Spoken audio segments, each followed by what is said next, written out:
you kind of been doing this W-2 capitalist investing stuff on the side. He goes, man, the training wheels have been kicked off. He goes, can you imagine how fast and far you're going to go now while you don't have those restrictor plates on?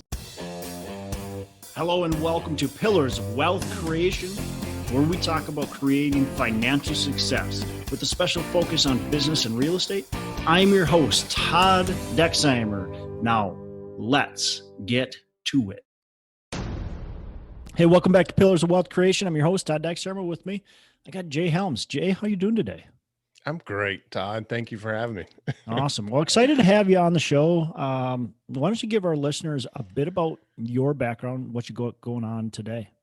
Yeah. So you know how most parents stress over how they're going to financially provide for their growing families, right? So I'm one of those people, and I finally discovered Rich Dad Poor Dad, and then got into, like every real estate investor, and then got into just adding to our portfolio. And then, year after year, now we're going on 6 years of being investors. And I proudly call myself a COVID-19 layoff because it was the kick in the pants that I needed to really get focused on this stuff. So, I run the group W2 Capitalist. That's been a growing community for the last couple of years.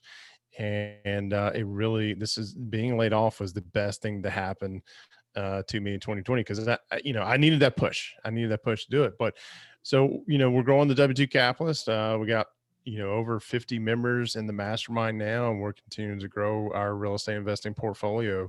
And it's been amazing to see. I've got a guy in my mastermind when the news first came out that I got laid off.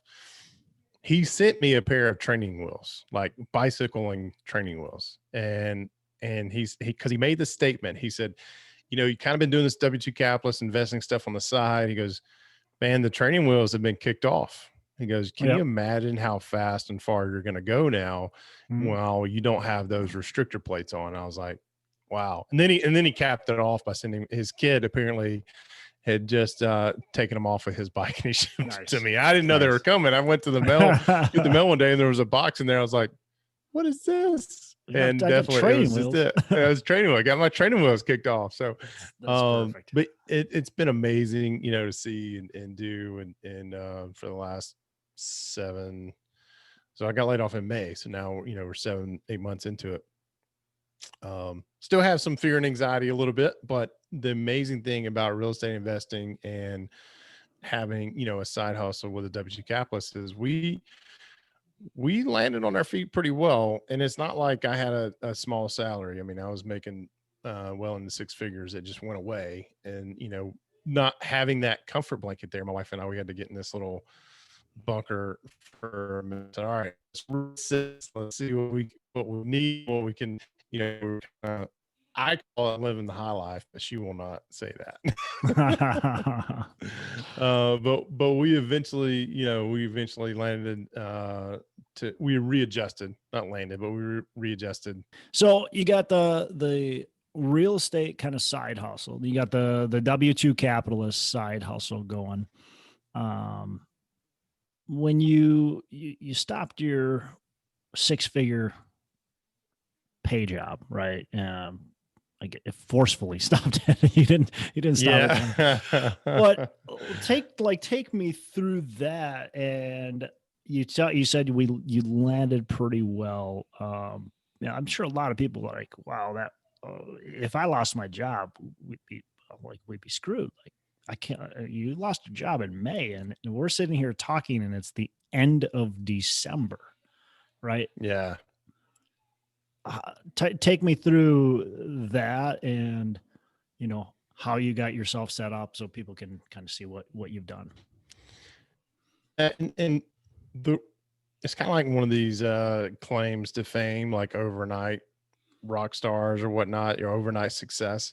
Right. It's not how that happened, right? It was mainly the way we were able to do that is because we had been adding to our rental portfolio for the last 6 years, and almost all of our living expenses are covered by our rental properties, right? And we were doing that, and there's a small gap when I say that, a couple grand every month that was not covered by our rental properties and our other income. And, we were just kind of, we just kind of landed on our feet. Now, when we went from not having my W-2 income, that was a couple of different things that, when I think about that, is not only is it just the money, but as a whole the benefits, Yeah. right? So the insurance, holy crap, is insurance expensive when you try to get it on the anywhere from other than an employer. We're finding that out, and we took advantage of a lot of programs that we could. A lot of people kind of cringe when I tell them this, but you know, we we were able to file for forbearance because we met the requirements, Yep. right? We met the requirements, and we didn't have a Fannie or FHA. We didn't have any kind of loan, government backed loan. And every couple months, we'll get a letter. Chase is our has our mortgage, and we'll get a letter from them saying, "Hey, what's your status? Do you still need help?" And we're like, "Yep, still need help." And I'm going to push that as far as I can, right? Because that's again, it's about 2 grand a month that if I don't have to spend right now, I don't want to, right? Now the question is, what happens when they finally have enough and they say, "Okay, you got to pay," or you got to, at some point in time, we're going to start paying, and that's fine, right? We've got the money in the bank. We've done very good saving and whatnot, and we could definitely do that. And there's some questions about whether or not what some of these private lender mortgage companies are going to do. Are they going to require the whole lump sum to catch you up, right, once you pay again, or are they going to tack it on the end of the um, at the end of the mortgage? And that's all up for grabs right now with FHA and any federal bank loan. I believe those guys have said, "Hey, we're going to tack it on at the end of the loan for right now." But I mainly did this for an experiment, and to see, because there was a lot of misinformation out there about how this is going to affect your credit, what's it going to do for your lendability, whatnot. And I'll tell you, so we're 6 months into forbearance, and my credit has done nothing but go up. Hmm. So I was like, all right, so let's just keep riding this. Let's see how far we can go, see how far we can take it. And I've been doing some, updating my progress as we go along on my YouTube channel, which has been some of the more popular videos out there. So one of the things I've got to do, this is actually my most important to do, is to update that on where we're at. And I need to do that this week if I can find some time. I mean, it's, between Christmas and New Year's, we're trying to take it a little easy, but So yeah, so can people that's part of it. could people just search your name on YouTube and they could I think find that? search for W2 Capitalist. W2 Capitalist. Okay. Yep. Yep. Interesting. That's really cool that you're kind of documenting that and showing how that's going. That there's a lot of people out there that did it. There's people out there that maybe will have to, that maybe even haven't done it yet. So it's interesting to document that. I think that's really cool that you did that. Well, and the other thing too is I feel like, 70% of, you look at any study, Garrett Gunderson's a guy I follow, and he's got this saying, and I don't think he did the study himself. It was some news reporter. 70% of Americans live paycheck to paycheck, right? And then there was 40 to 50 million people laid off for several months. Some of them still haven't gone back to work. And so I'm, as a real estate investor, I'm sitting here thinking, all right, this is going to be huge. There's got to be a buying season come. There's got to be a buying season coming along. And I'm in a unique position to not have to worry about what other people are going to publish or what other people are going to say is going to happen. I can actually live this out every day or every month, every hour you want to look at it, and be that much closer to the entire situation. So when this thing does turn, because I feel like we're at the height, right? Or we're almost to the height, and this thing does turn, then I'm going to have direct information and be in a direct position to say, no, this is actually what's happening. Or, hey, this is my experience, right? Yep. And really rely on that to plan my next move. Yep. Yep. Do you feel like there's going to be, through this, foreclosures that are going to really flood the market, or what's your thought there? I I do. I think there's going to be a lot of foreclosures. I think there's also going to be a lot of people who are, um, they're going to be at a point where they just can't do anything, and they're going to have somebody take over payments or whatnot.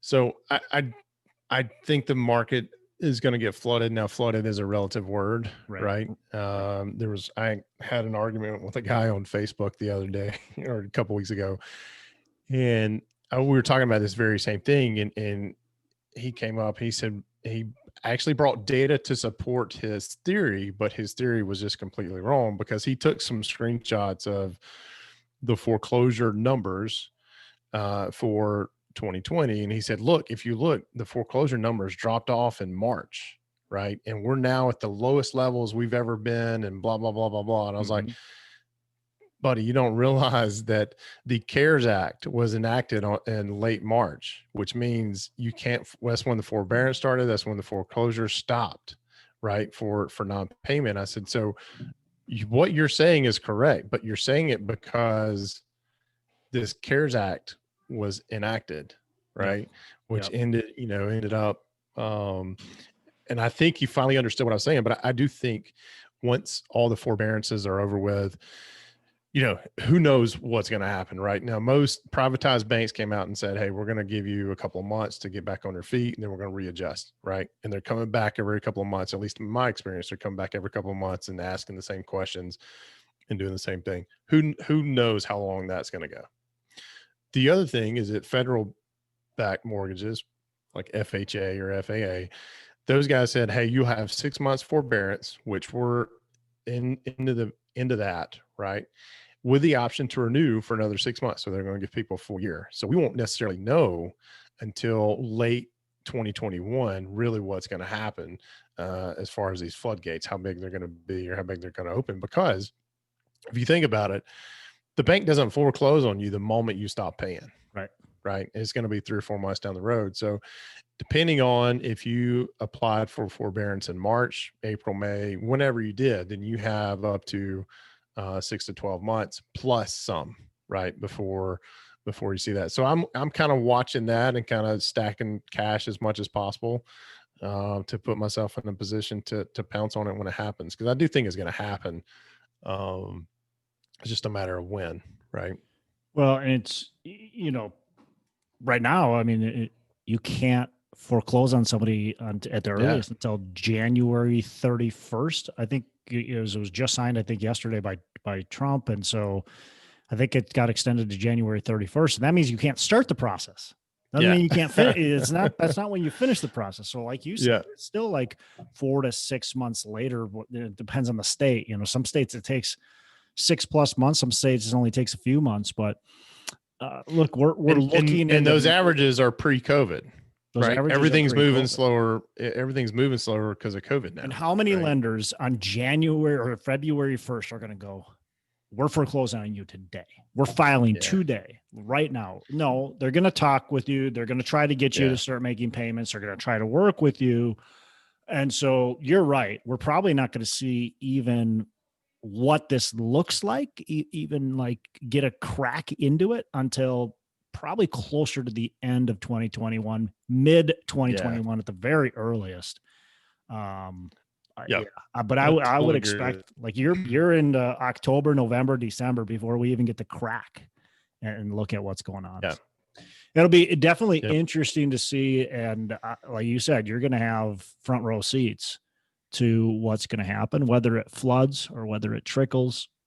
But like your Facebook argument, I would agree with you. And obviously the person who posted it was technically correct, right? I mean, there hasn't been foreclosures. Foreclosures have been there's the lowest they've ever been in years. Right. But what that all that does is that means all those people that should have gotten foreclosed in May, in June, July, August, and so on. Exactly. They're being pushed forward. And now they're dominoes waiting to be stacked. Yeah, that's all it is. It's like we're just layering up the cake. That's it.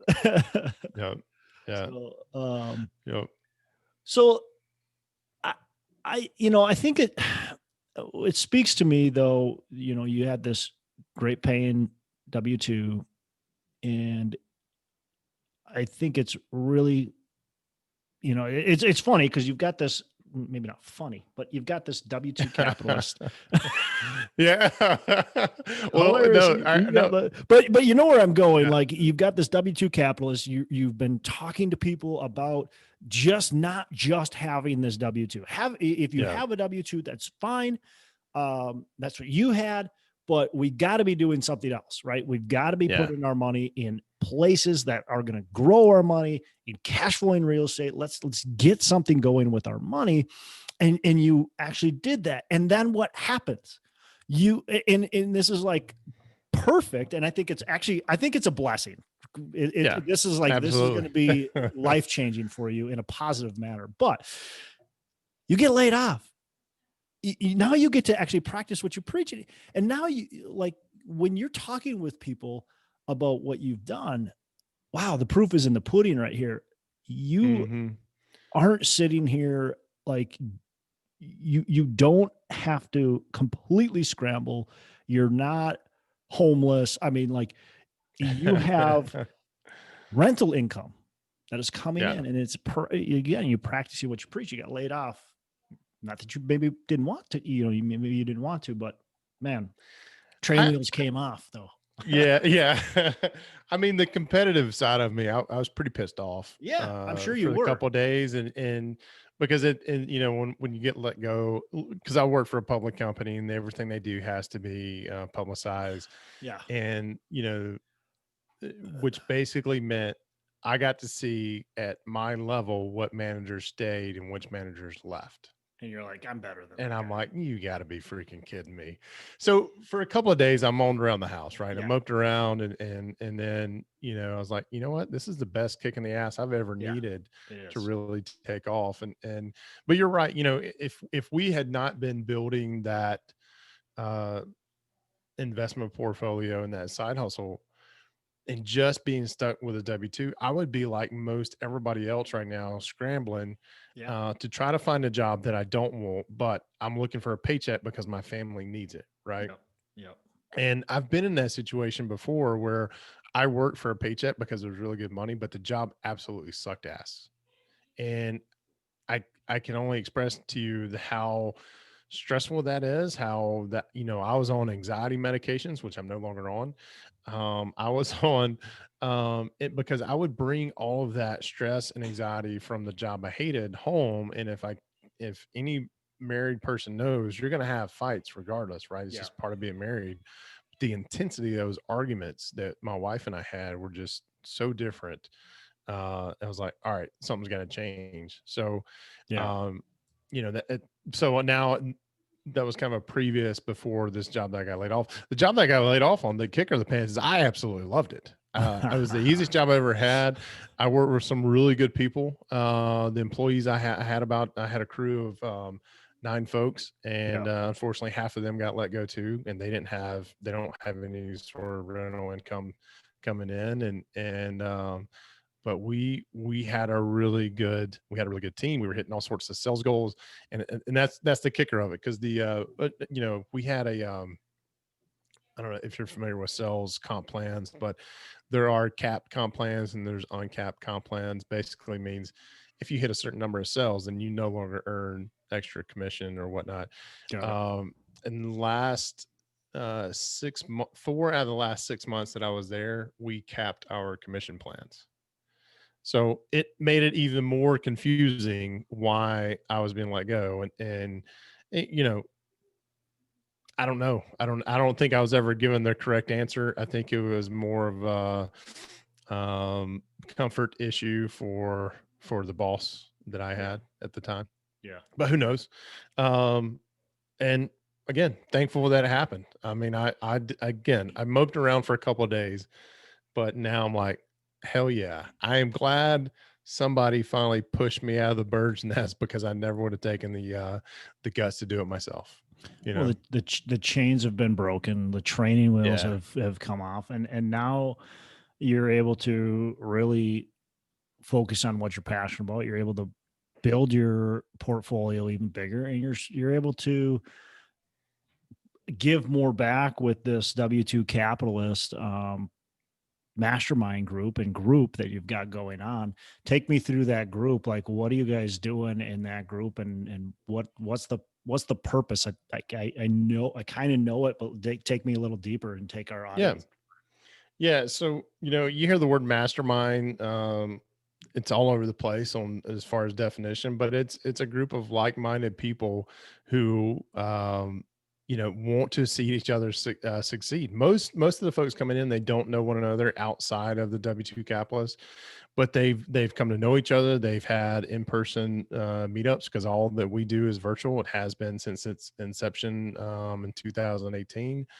And we have 20 plus virtual sessions every month, and they're divided up amongst investing niches, right? So if you're a multifamily person, there's a virtual session for that. If you're a fixed flip and burr person or a wholesaler, there's a niche session for that.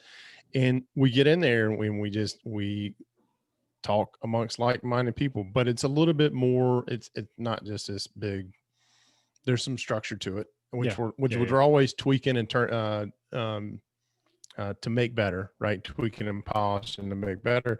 But we come in and we have three things. Number one is what's the big win for the week, right? Or since the last time the person was on the call, because we want to celebrate that with them. We want to hear that success, because Todd, if you come in the call and you've had a really awesome week or a really awesome couple of weeks, and I've had some really shitty weeks, because a lot of people don't talk about how when real estate investing, there's some crappy stuff that happens too. They just see the limelight, everything's unicorn and rainbows, right? Well, I hate to break it to those newbies. It's not always like that. We want you to hear those successes because they happen, and they should be encouraging, motivating. So we start out every call with a person who's on the hot seat talking about that. And then we get into some accountability items. One of being which, hey, did you accomplish what you committed to saying that you were going to accomplish from last time you were on the call? Yeah. And then what can we hold you accountable for the next time, right? And there's one main rule that I am pretty adamant about, is that if somebody asks for advice, and when you're on the hot seat, that's your time to ask for advice and get advice from people who have experience dealing with whatever you're dealing with. And that's the one rule that I have. I will call you out. Other members will call you out on, because I think this is where the true power is that when somebody asks for advice, then your answer can never be, under no circumstances, well, I heard this in a podcast or I read this in a book. Your answer has to be, well, based on my experience, this is what happened. Because, if you guys want to instant message and say, look, I read this or whatnot, that's fine. But when we're in the mastermind session, we're talking about experience, right? Yeah. And that is where the true power comes in. And newbies come in saying, well, how can I add value to a group like this? I'm going to be intimidated coming in with all these experienced investors. And the truth is, no, you might be intimidated, but you're going to quickly warm up to realize that this is your REI family that wants to make you successful. And by you asking what you probably think is a really dumb question, allows us, people who have had that experience, kind of relive that and teach you about it, which is one of the best ways that we learn, right? Yep. And the experienced person will learn, not necessarily the newbie. But so that's kind of the main rule, right? Is don't answer any questions unless you've had experience doing it. And there are times when somebody asks a question and we get crickets, right? Because nobody's been through it and they know I'm going to call them out. And then we might bend the rules just a little bit to say, all right, where's some helpful resources? Anybody know about this? Yeah. For the most part, it's hey, let's talk about your experience right over here. Cool. So what's the goal with that group? Now that you're no longer employed, what's the goal with the group? Is it to expand it? Is it to make it part, like a big part? I guess, what's the goal moving forward for you? Is it to massively expand your portfolio? Is it to massively expand this group, or maybe it's something completely different? To take me through, like, now where's your vision going? Yeah. And it's funny. When I was made the announcement in the community that question came up. Hey, are we 1099 capitalists now? What's the, or is it just W-2? And I was like, no, it's still W-2. That's where my experience lies. We may transition, or I may start up another side hustle with 1099 capitalists where I can talk about all my 1099 stuff over there. But no, it's still W-2 capitalists. I mean, I spent 20 years in the W-2 world, and that's been the biggest problems for me, is to shift from not having a boss and trying to figure out, by the way, I don't know why I just said boss like that, but having a boss where, where there was objectives create. Now I'm responsible for that. I'm responsible for creating those objectives and whatnot. And, going back to the training wheels example is, it, it's taken me some time to figure that out. But I'll tell you, one of the best books I've ever read was by Patrick Bet David, called Your Next 5 Moves. Yeah, Your Next 5 Moves. And that has tremendously helped me kind of see the future and where I want to go. And I've got some stuff in the works. Some of it I don't feel comfortable talking about just yet, because they are some pretty big moves. But as far as the mastermind, I want to grow that as big as I can make it. My overarching BHAG, my big, hairy, audacious goal for the W2 Capitalist is to help 1 million people not stress and worry about how they're going to provide for their family, like be in a position that I was in. Because, we talk about the last job I had where I was laid off. I think what I loved about that job is I really didn't need that job. And it just puts you in a separate mindset of going into work every day. Hey, I can go into work, or I don't have to. I mean, I had to go into work because I had a team that was, relying on me, but it was one of those things where it's just a total mind shift. Yeah. And, you did it because you enjoyed it and you weren't stuck to the paycheck necessarily. The paycheck was nice.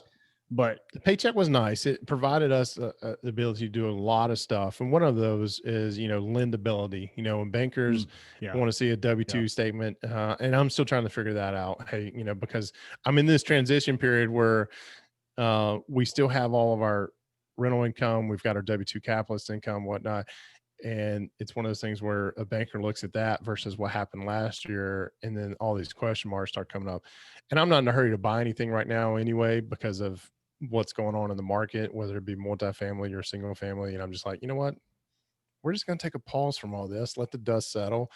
I fully believe there's going to be a buying season that's going to happen, like you were talking about later, 2021. And I'm going to focus on building out the W2 Capitalist brand. And that's been my focus for the last several months. And it will continue to be for a while. This last, about 4 months ago, I introduced some mastermind VPs, because I used to lead every call that was happening. And there were some guys who've been in the group for a couple of years who were wanting to step up and contribute more. And I was like, all right, great. Here's your expertise. Why don't we host your own call, and you moderate the call and you coach the people along. So there are some things with the W2 Capitalist that are I'm really, really excited about. There are some things that I'm also questioning. Hey, is this the right move, or is this what I shouldn't be doing? But it's a process, right? It's always a process. Building your business, it's always evolving, changing, and it's always a process, which is fun. I will say though that at times I'm like, I need to get out of my home office and go play with a family, because I will sit here and I've got that. It is. And here recently, leading up to a couple of days before Christmas, I mean, this is today is the first day I've really been in my office for like a week, which is unheard of. And like literally, I mean, I would come in here to charge my phone or whatever, and then I would go back, right? I'd go back and hang out with the family. And today, we're this is, I spent most of this morning working, but after this, I'm done, But I have a list of my most important to-dos, and there's probably 20 things on there, right? And every time I knock a couple of off, I'll get this idea, or I'll see something that needs to be tweaked and polished and whatnot. So I'll add that on there.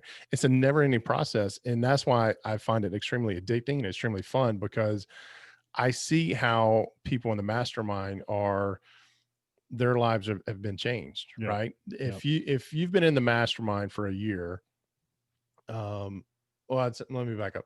There's 80% of the people who've been in the mastermind for a year have more than doubled their portfolio, Hmm. right? And they keep staying in the mastermind because they want more and more. And this becomes addicting to be around other people who are just so encouraging and so motivating. I'm like, Yep. how do I grow? So my focus is how do I grow the mastermind out, right? Yep. I mean, if my BHAG is to help 1 million people not stress over how they're going to provide for their family. But that means they could be a podcast listener, they could be a YouTube watcher, they could be a member Sure. of the mastermind or the Yeah. W2 Capitalist community. But the real where the value is, where if you want to expedite that process, is through getting involved in the mastermind. And not just the W2 Capitalist mastermind. I encourage all of my members, hey, you need to be part of at least 2 masterminds or a mastermind and have an accountability partner outside of the mastermind, and also hire a coach at least once a year for like a 90-day sprint. And that's it, right? Is because that whole momentum just keeps feeding off of one another. It's amazing. It's amazing to see. So my focus is building out the mastermind and trying to figure out how to market it to where people are like, oh yeah, I should have done this years ago, right? Like I should have left me personally, I should have left the W2 world years ago, right? But I didn't know. I didn't have the courage to do it. Just like most people don't have the courage to sign up for something because they're like, oh, how much is the time How commitment? much? How How much am I much going does to it do it? I'm like, cost? Yeah. yeah, how much does it cost? Whatever. And they're like, well, first of all, if you're asking those questions up front, you're probably not a good fit. That's true. That's true. And we don't let everybody in. We'll have, I'll hold membership drives every now and then where, the first hurdle you have to get over is take the quiz. It's very simple. It takes about 4 or 5 minutes. You can find it at w2capitalist.com/quiz. Takes you about 5 minutes to complete. And there's, the way that you answer those questions is going to tell me a lot about you as a person and your commitment. And I've had people, and I'll tell you at the end of your survey, hey, what the average score is for somebody who's in the mastermind, just to give you some bearing. And I've had people come back that I've rejected. I said, look, the way you answered some of the questions is just not, you wouldn't be a good fit for the group. Maybe we can try again in a few months or whatnot. And they come back and say, well, I scored higher than the average mastermind member. It's like, well, that's not the point. Right. The point is how you answered specific questions, right? I'm not looking for just anybody to come in who's willing to pay. You have to be committed, and I have to feel like you're committed. I've given a couple of people second chances. Hey, you didn't answer some of these questions exactly how I wanted you to. Sell me on the idea again on why you would be a good member of the mastermind. And they were bad. They're like, well, that's not what I was looking for. Let's try again. Well, they got to be a right fit. I agree. They I do. run some Yeah. masterminds too, and you've got to have the right people in place. Yeah. That's what makes the group. If you've got people that aren't a fit, they don't add any value, they don't show up to the meetings either.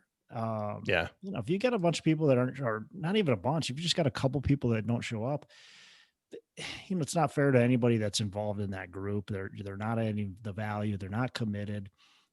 So you've got to have the right people. I think that's perfect. I got a couple questions that I want to ask, and then we're going to wrap up. So, what's a mistake that you've made in your business or in the real estate journey, and how have you learned from it? How can you give that information to our listeners so they don't make that mistake? A mistake, just a mistake. Just one. I know you've made probably 2, but just one of those. We're talking about today, or now, the biggest thing is so I'll go along the lines of don't be afraid to make mistakes. I was fearful to leave the W2 because I didn't know, I had my security blanket of that income and that insurance and, lendability we talked about earlier. But I've never experienced the freedom that I have now because I was, kicked out, right? And I was laid off. And not to say that, not everybody in the W-2 capitalist is aiming for financial freedom, because if I was aiming for financial freedom, I would have already been there, and we wouldn't be having this conversation. But I feel the calling to help other people to accomplish the same thing, because there is that mindset shift that you have when you no longer rely on your W-2, and now you're just working because you enjoy your job, or you've discovered your passion is not this, and you can go fund whatever your passion is. That's what I feel called to do. So, and the biggest mistake is I have let down hundreds, if not thousands, of people, because I didn't own up to that and discover that until, in the last 6 months. So I would say, the one mistake is, not really, let me summarize it like this, is eventually you're going to discover, all right, having this conversation, doing this activity, thinking about doing this activity, or thinking about having this conversation, you get these butterflies in your system or whatnot. You start feeling nervous. You start having fear and doubt about that whole, whatever that thing is. Well, guess what? That is exactly the next thing that you need to go do. Yeah. Right. And I'm trying to install this in my son. He's 6 years old. And yesterday he's been having, he's losing teeth now. He's of that age. And he woke up yesterday morning and he goes, damn, my bottom tooth is really loose. I was like, all right, let's go get it out. He goes, no, I don't want to do it. He puts his hand over his face. And I was like, son, that's like, if we don't go get it out now, you're going to worry about that thing. You're going to play with it. You're going to stress out about it all day long. And I said, you and I are supposed to be playing your new Nintendo Switch, all this other stuff today. And let's just do that. He kind of sat there for a minute and goes, okay, let's go get it. So we went downstairs and we got some fishing line. He didn't want me to push on it. He wanted to do the fishing line. And put the other end on the handle. It didn't work because the tooth was so small or slippery or something like that. I ended up pushing on it. He yelled and then walked away saying, no, I don't want to do this anymore. And then he reached in, he pulled it out, Nice. And for the rest of the day, his mind was not on that. And the only time it's come up again is when we put it under his pillow last night. Right.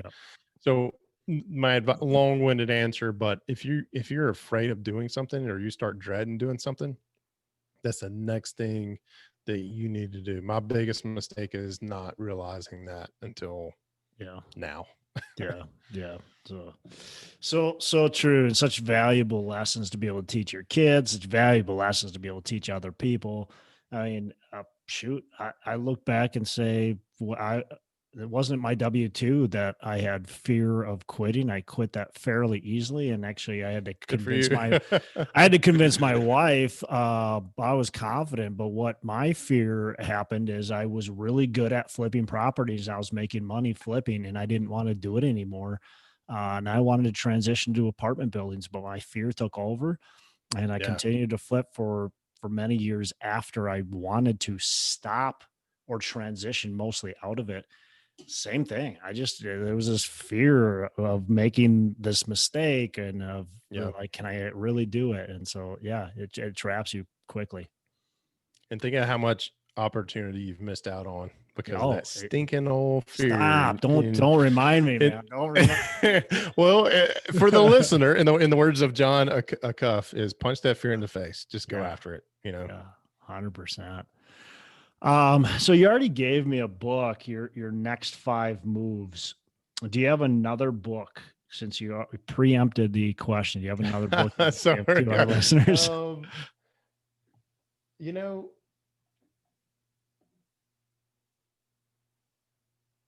man, there's so many. I'm looking at my top shelf back there. So this one is something I read every year.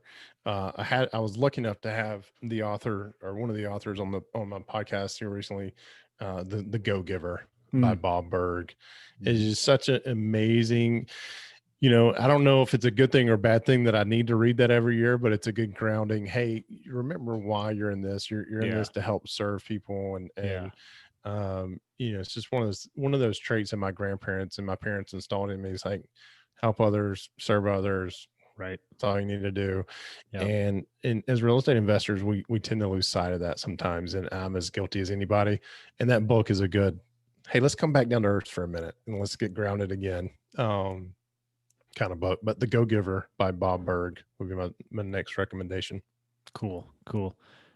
Jay, last question before we wrap up. What are your 3 pillars of wealth creation?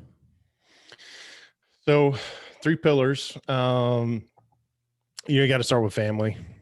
You got to start with family. If I have so many requests from my wife to come on the podcast and be seen and be heard and whatnot. And she's camera shy for whatever reason. But if it wasn't for her, we wouldn't be in the spot we're in, because and I say this a lot, and maybe you're in the same spot. I get annoyed. I will grind on an issue for like weeks, and she's done this for years, right? And I will grind on an issue for weeks, and then finally I'll go to her and it's like, hey, let me walk you through what I'm working on. And before I'm even finished explaining the scenario, she like whips out the most brilliant answer ever, and I'm like, yeah, that's exactly what I need to do. Thank you. So I'm learning now. It's like usually a couple of days before I go to her instead of weeks. But but without her and the kids, you can see them all. I can't really figure out how to do that, but picture up there, without them, they are the motivation. As you asked me earlier, what the big plan is. So I gave you my business side on the W2 Capitalist to help 1 million people. For me personally, I want to provide 300 years of generational wealth for the family, right? So they can sit back and talk about, Grandpa Jay or whatever they call me. I don't know at this point in time. Hey, we're here and we're able to do this because of him, and for them to carry on that legacy. And it's not just about having the money to do so, but it's about having the right kind of strategies and policies and things in place that I never knew existed until I started having these conversations about, hey, I want to build 300 generational years of wealth. How do I do that so that my kids and my grandkids and my great grandkids are not spoiled trust fund babies, right? And now we're working through that and trying to set all that up to where they've got to do stuff before they can take advantage what rightfully going to be theirs. But so that's pillar number 1 is family. Number 2, know your investing criteria and stick to them, right? Know your investing criteria and stick to them. And then the third thing is your circle of friends. If you're not constantly reevaluate, and this goes with knowing your investing criteria, because as market shifts and things shift, you got to shift too, right? We're seeing a big shift right now. Almost everybody and their brother is an apartment syndicator that I run into. I don't know if that means my circle is improving, or if they're just following along or whatnot. I don't know.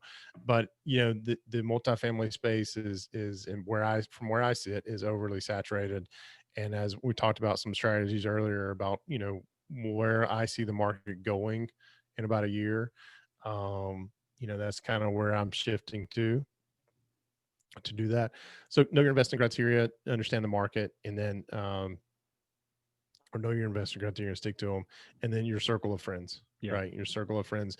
If you're not constantly evaluating the people who are in your circle, then you're doing yourself a disservice, right? And if you're not around people who are constantly talking about the things that you're interested in, and if you're listening to Todd's podcast here, you're interested in building those pillars of wealth. And if you're not constantly having those conversations with other folks, you need to change who you constantly hang out with, right?